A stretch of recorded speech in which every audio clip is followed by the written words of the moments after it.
Welcome back, everyone, to another weekly astrology forecast.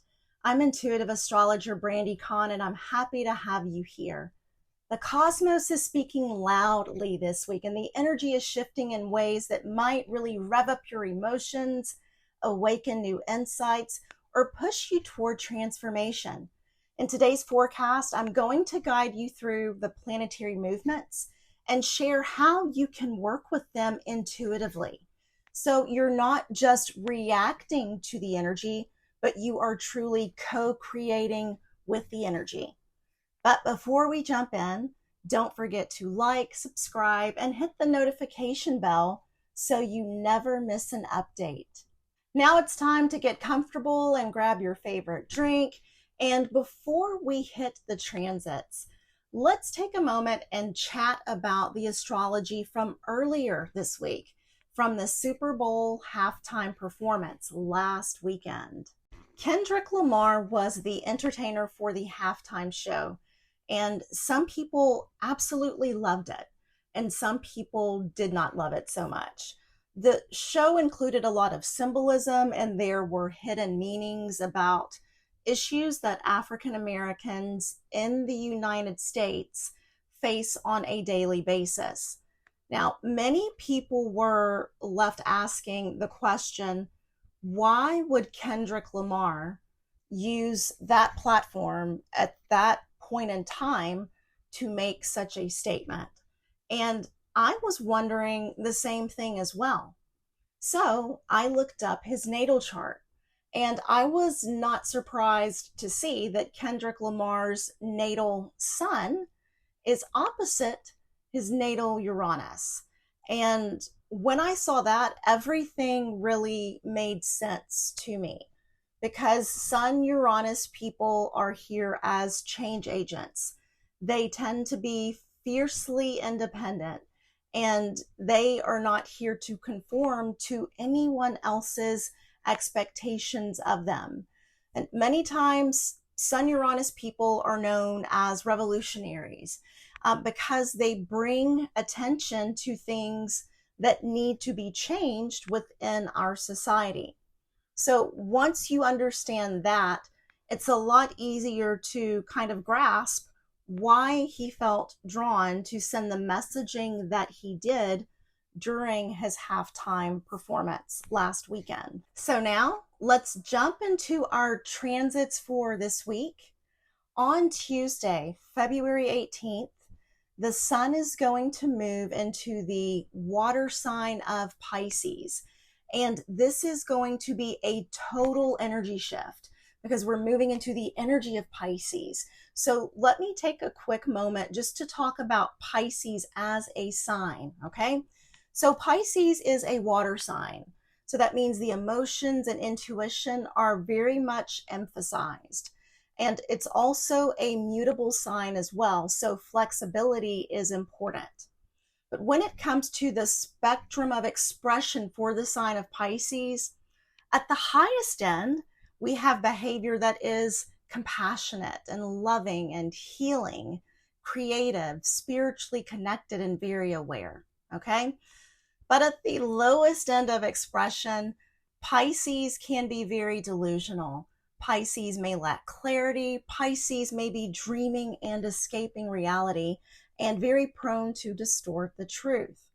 So as the sun moves into the sign of Pisces, you may feel more energetically sensitive, or it may be easier for you to tap into your feelings and to tap into your emotions. And it may also be easier for you to understand the feelings of others. It might also be quite easy for you to connect with your higher self or higher aspects of yourself when you are creating music, art, or even writing poetry. And you might also be drawn to explore some type of healing modality. And not only just so that you can heal yourself, but also so you can offer healing to others as well. Now, if you are the parent of a Pisces child, please realize that your child is a very sensitive and intuitive little being. And because of this, they are very susceptible to the energy in their external environment. So it's very helpful to give your child some type of guidance and direction that really steers them toward developing their spiritual awareness. Because without a strong spiritual connection or spiritual foundation, Pisces tends to look for unbalanced ways to cope with reality or to escape reality, such as too much screen time with the TV, iPad, iPhone, computer, and excessive daydreaming.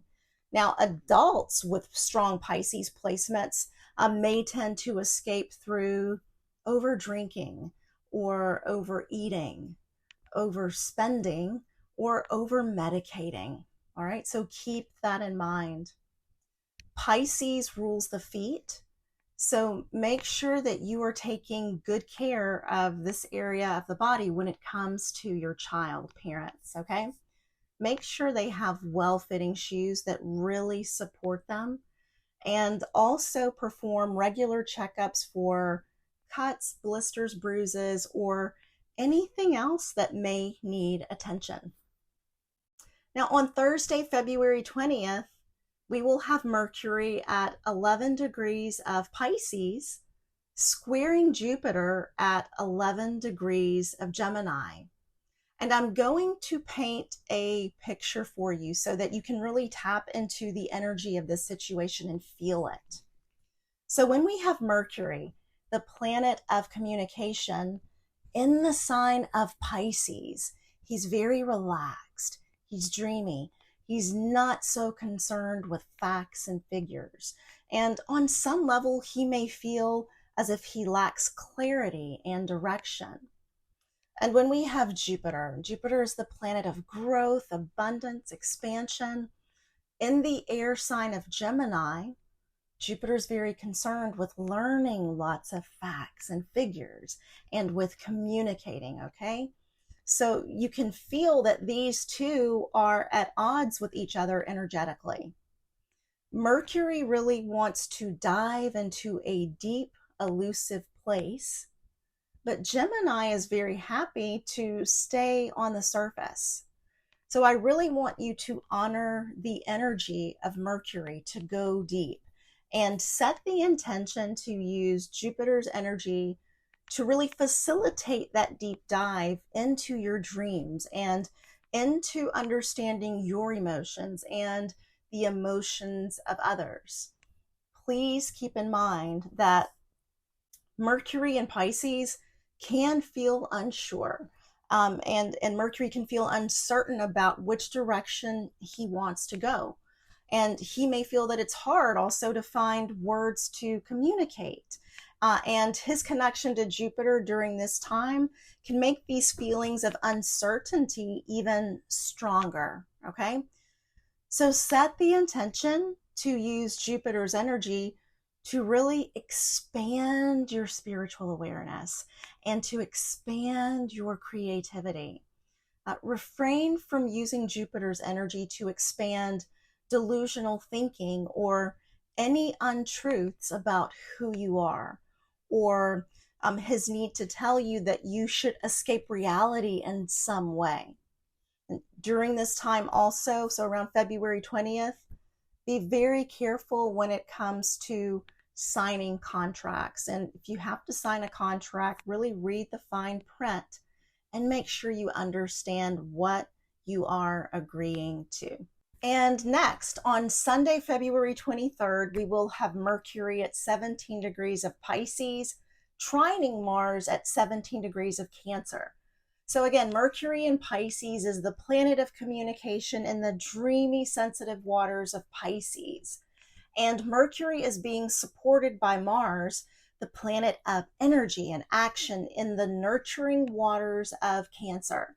So during this transit, please remember Mars will be behaving a little differently than normal because he's just coming out of retrograde and stationing direct.